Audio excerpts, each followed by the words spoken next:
भर्गो देवस्य धीमहि धियो यो नः प्रचोदयात्।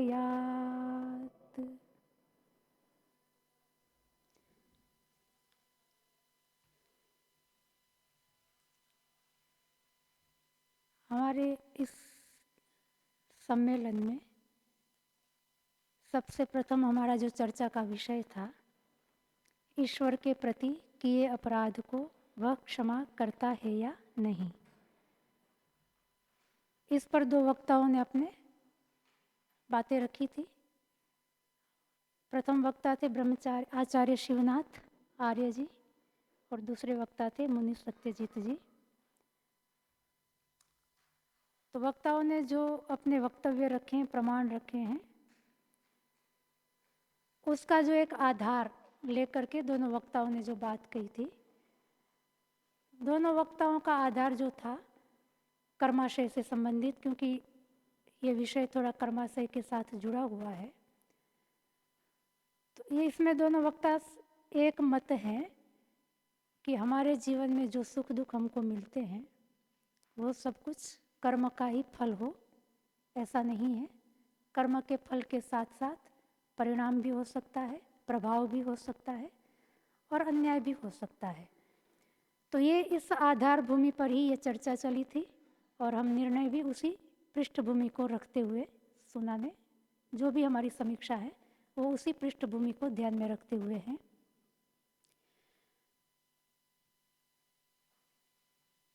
तो ईश्वर के प्रति किए अपराध को वह क्षमा करता है, यह मुनि सत्यजीत जी का विषय था और आचार्य शिवनाथ जी का विषय था कि ईश्वर के प्रति किए अपराध को वह क्षमा नहीं करता, अर्थात दंड देता है।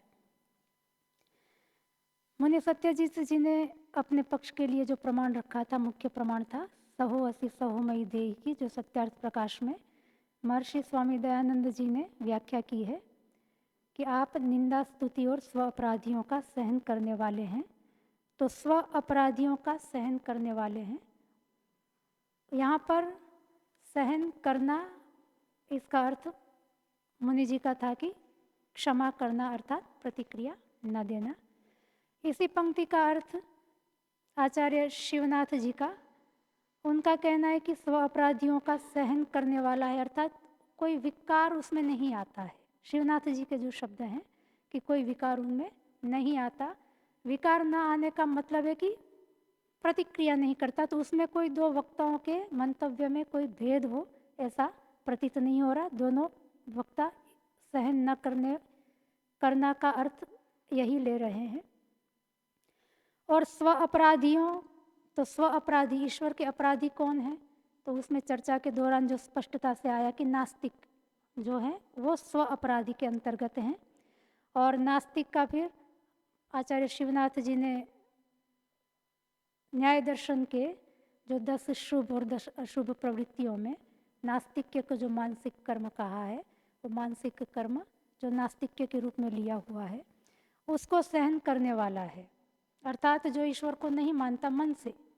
नास्तिक्य क्योंकि मानसिक कर्म है और मन से जो ईश्वर को स्वीकार नहीं करता है, नहीं मानता है, उसको ईश्वर सहन करता है, अर्थात क्षमा करता है, कोई प्रतिक्रिया नहीं करता, अर्थात अपनी ओर से अतिरिक्त कुछ दंड देना। या जैसे हम लोक के अंदर एक व्यक्ति कोई हमारे प्रति अपराध करता है तो हम उसको सिस्टम से, व्यवस्था से जो दंड मिलना है सो तो मिलना है, पर हमारे मन में भी एक विकार जागता है, कुछ ना कुछ प्रतिक्रिया हम भी करते हैं, मानसिक स्तर पे ही सही।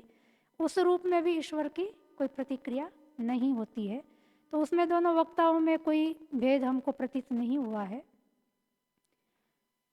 और शिवनाथ जी का जो कहना था कि दंड देता है, और मन जो नास्तिक्य जो है वो मानसिक कर्म है, वो भी शिवनाथ जी ने स्वीकार किया हुआ है। और मन का जो फल है वो मन से ही मिलता है, मनुस्मृति की भी बीच में बात आई थी।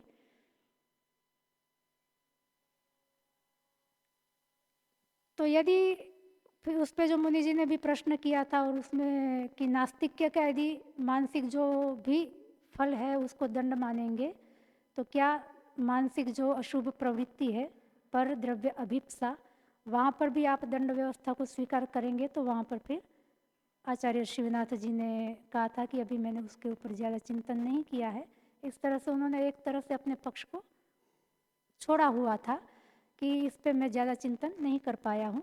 तो कुल मिलाकर के अंत में जो पक्ष रहा है वो मुनि सत्यजीत जी का रहा है, और मुनि जी का जो पक्ष था वो ईश्वर के प्रति किए अपराध को वो क्षमा करता है, अर्थात दंड नहीं देता है। ये हम तीनों ही निर्णायकों की समीक्षा है। उसमें आचार्य जी भी और आचार्य सुखदा जी भी सहमत हैं अपनी सहमति, या तो कुछ इसमें शेष रह गया हो जोड़ना चाहते हैं तो जोड़ भी सकते हैं।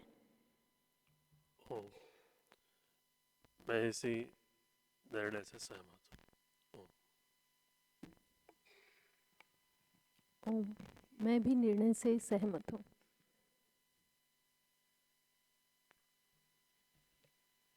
तो इसी के साथ और एक ओंकार के साथ हम हमारी समीक्षा के यहाँ पर पूरा करेंगे। उसके बाद फिर मुनि सत्यजीत जी का जो कल का विषय था, आकाश नित्य अनित्य है व सावयव निरवयव है, सर्वतंत्र सिद्धांत इसमें क्या है, उसके ऊपर आगे की चर्चा थोड़ी देर के लिए चलेगी। तो एक बार ओंकार का उच्चारण। ओ